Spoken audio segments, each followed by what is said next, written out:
Our next thing is going to be, I mean, this feels like gaslighting to the highest extent. So Peter Thiel comes out and says, guys, wait, hold on. Like, the direction we're going in, we're at risk of being marched into a one world government, and we can't have that. So, like, what we're doing with technology and all this stuff, putting us in a really dangerous spot. And it's like, all right, Peter, what are you talking about? You're one of the main people doing this. So, do you guys trust Peter Thiel at all? I mean, like, yes. on a scale from like one to, Way to be a good from 1 to citizen 10, 1 being like, yeah, I don't trust him one bit, slimy, evil, this and that, and 10 being like great, humanitarian, ethical, this and that. Where do you put him at? Visionary. So the best, 10 out of 10. 10 out of 10. Okay, so that contradicts what you just said, but okay. I'll give him a negative rating if I could. Yeah? Yeah. All right. Let's give it like a 2. Okay. So why do you think he comes out and says something like this, like when his company is doing exactly what he's describing? This was a moment of just blessed irony from the New York Times. We'll play the clip in a second. They sit down with Peter Thiel, and it's this long, wide-ranging interview about, you know, all his thoughts on society and everything.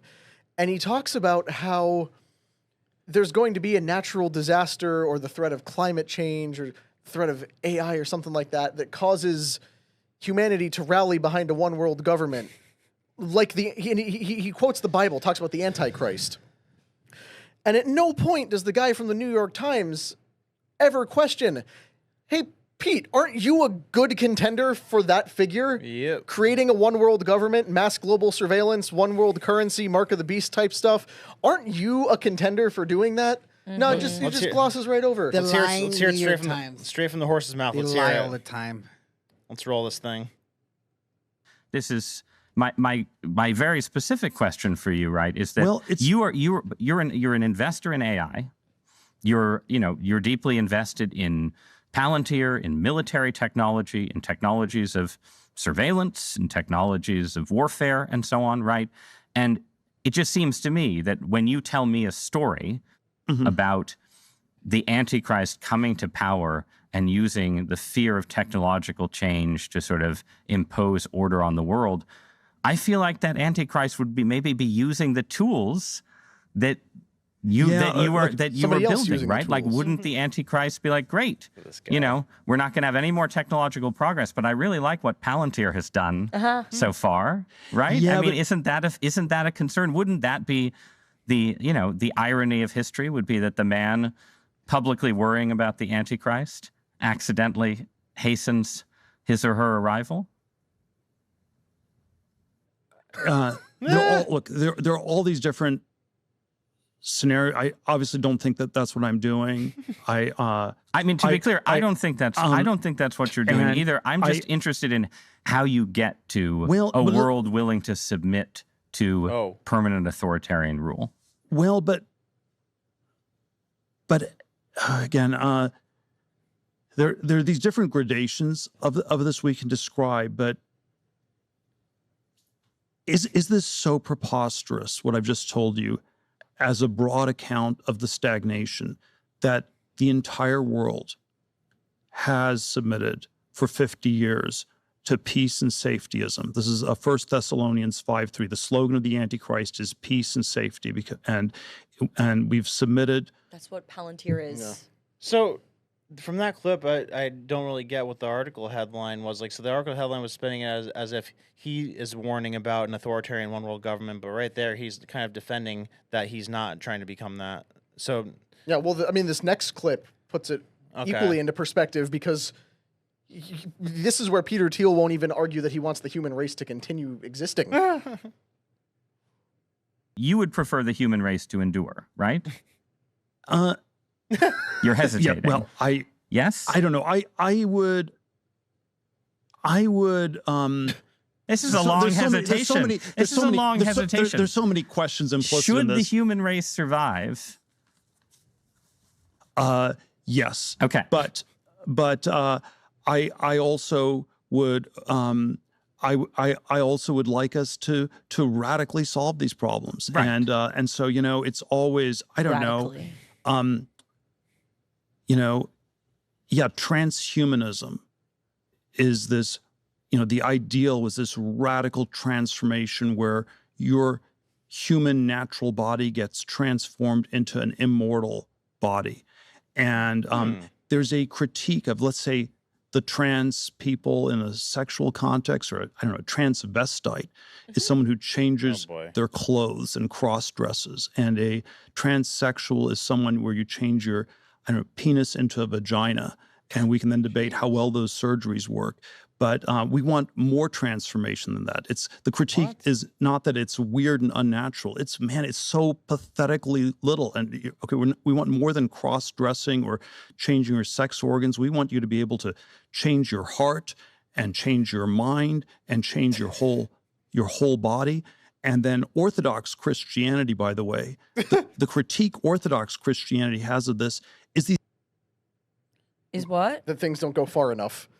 Is what he was saying. But So wait, I'm so confused. I mean, I've been hearing this for a long time, that the whole push for the tranny stuff has been to get people used to the idea of not being so attached to their body and their spirit, because if you get people in that frame of mind, then it's not that big of a leap to start putting stuff in yourself to alter yourself and make you more compatible with technology, like we were just saying, and mix and match your parts like your like Lego kit. and That's a really good point. And they really tried to drum that perspective in that, like, hey, your soul is different from your body. Like, you can be born into the wrong body, and that's the reason why transgender children exist. They know if somebody tells you who they are, believe them. Right. You know, it's absolutely delusional, and I can't believe how convincing they were in actually spreading that narrative. To and it some goes a degree. step further than that too, because go back to what I said earlier.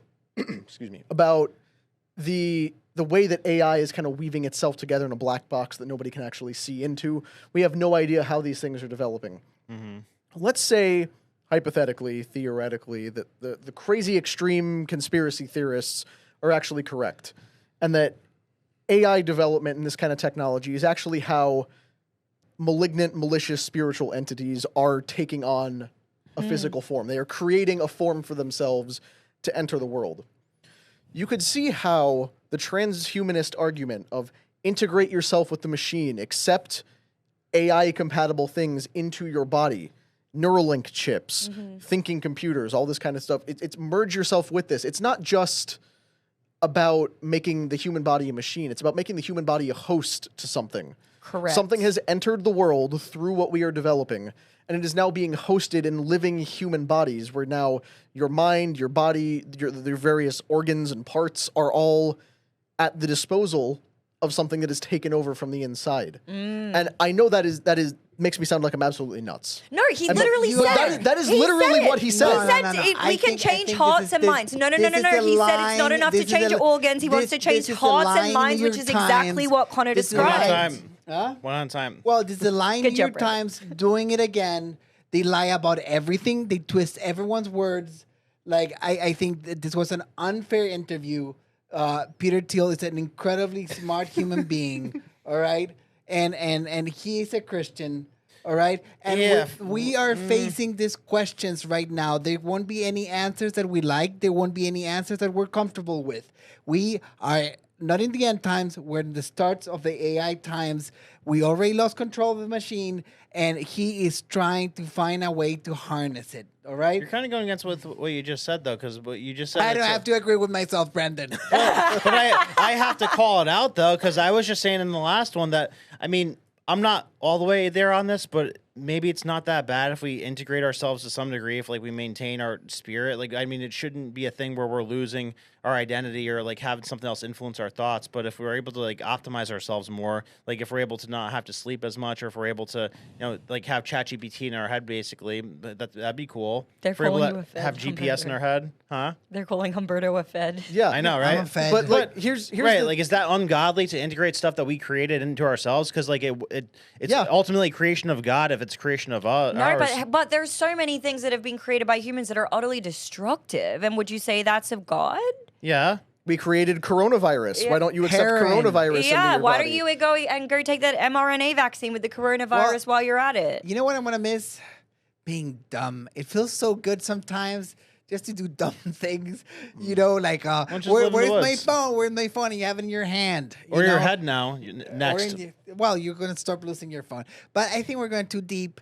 And Why? I think these guys will figure it out. Like they know. You like, trust that man? Peter Thiel sat down and discussed the arrival of the Antichrist with the New York Times, and you're telling us we're going too deep? Yeah. Like, come on, couldn't. man. It took him like 30 seconds to say that the humans should exist. Yeah, and It felt like it was physically there's painful. also a danger here that Peter Thiel is falling into, and so many other people, including people in the church, fall into all the time, which is trying to differentiate between your body and your mind and your spirit.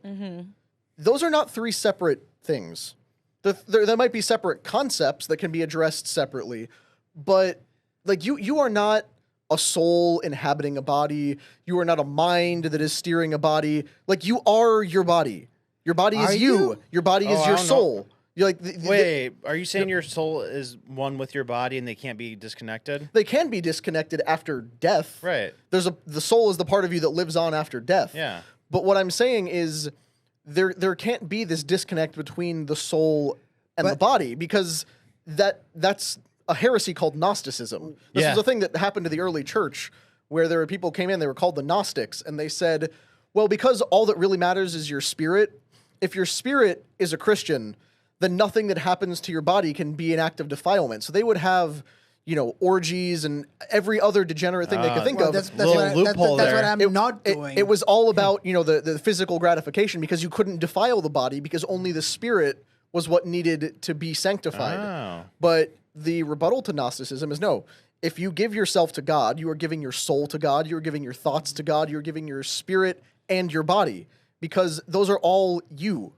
You are the amalgamation of all those parts of yourself. So if you can't preserve yourself as, this is my soul. I've traded every part of my body Except my soul. except my soul. But no, when you get rid of your body, you lose who you are. How about amputees? What do you mean? They get legs and arms and things, but look, But I do want to comment on that, because that is it was a stupid. No, but seriously, No, it's a good we point. talked about this before. Like the Neuralink chips, we keep referencing. Elon Musk is putting them in people. Nolan Arbaugh, I believe is his name, the first Neuralink patient. Yeah, the guy's been a quadriplegic for like a decade plus. He wrote an email to Tony. I saw an email written by him. Yeah, he's able to send emails. He was able to play chess on a computer. He was able to move a computer mouse. Rob has talked about on the show before. Like, he cried watching it with his son, because this guy who's been confined to a wheelchair for much of his life. Rob, he's a crier. There's a softy. lot of depth to Rob that you don't necessarily see on the show sometimes, but he's able to now interact with the world, and that's a beautiful thing. So an amputee who gets a prosthetic leg, like, that's not transhumanism. That's trying to restore the form and function of the human body. But when it's like, okay, well, what if you have Alzheimer's, all your though? parts are interchangeable. Have you guys heard? What if you have Alzheimer's, then you get a chip that can fix There is it? a gradient. What if you have like Alzheimer's and you have a chip that could fix it? Have you guys heard of the ship paradox? Yeah, the ship of Theseus. You change enough change enough parts of it, eventually it's a different entire thing. Yeah. I haven't heard about it. So, like, if a ship's taking a journey, one at a time, you replace each plank on it. Eventually, by the end of the thing, each plank has been replaced. Same thing happens with our body, with our cells. Like, every 7 years. Yeah, we completely regenerate. Yeah, every cell in our body was not here 7 years ago. So, like, we're technically an entirely different thing. Yeah. But, like, how many parts do you swap out on your body before it is no longer your body anymore? And this is a philosophical question that's existed since ancient Greece. But it's like when guys like Peter Thiel roll out these systems, or they create whole things of, okay, your organ's not working, okay, here's a new artificially grown heart, or we can upload your brain into a computer. So you don't like the artificially grown hearts? This is why I wanted to hit on the amputee thing. These life-saving measures and things that give people back functionality, like, those are all great. Nobody's gonna knock that. But somewhere along the line, it crosses from being a good thing that is helping people restore their lives to outright transhumanism, and trying to pinpoint that exact spot on that gradient is, I think, where we're having this conversation. I mean, I'm sorry, but if I could have metal guns that can lift anything, and wings and lasers and stuff, I'm sorry. Yeah, I want to fly. I'm sorry. No, but jokes aside, look, and wrapping all these points of transhumanism and everything, like, I realized, because I went 6 months reading this, that's why I've been so black-pilled, that my only insurance is my relationship with God. Brandon knows that I get up early on a Sunday. I don't miss. I go to my confessions. I try to be the best person. Like we might talk shit here and everything, but I try to be the best person possible because I'm heavily leaning on my relationship with God and Jesus Christ. That's my main goal now. All the things are out of my control. I don't know where it's gonna go. I don't know how long it's gonna last. Yeah. But I find I don't know. I find comfort in knowing that I have a chance to go to heaven. That's the only thing that's holding me together right now. 100%. I think we have a rough next 2 to 5 years, but like a glorious 25-year stretch after that, just because of the life cycle of things. I got life insurance. I have soul insurance. Because of the fourth turning, the first turning is going to come about in like 5 to 7 years, and that's always a good time. So I think that's where we're like the world's going to look like Star Wars. Everything's going to be futuristic. I think how convenient it's going to be to buy and sell when you get those things right on your hand and forehead. Oh, it's going to be perfect. Well, that's going to be the second turning where it starts to go bad, but we got a good stretch of time. So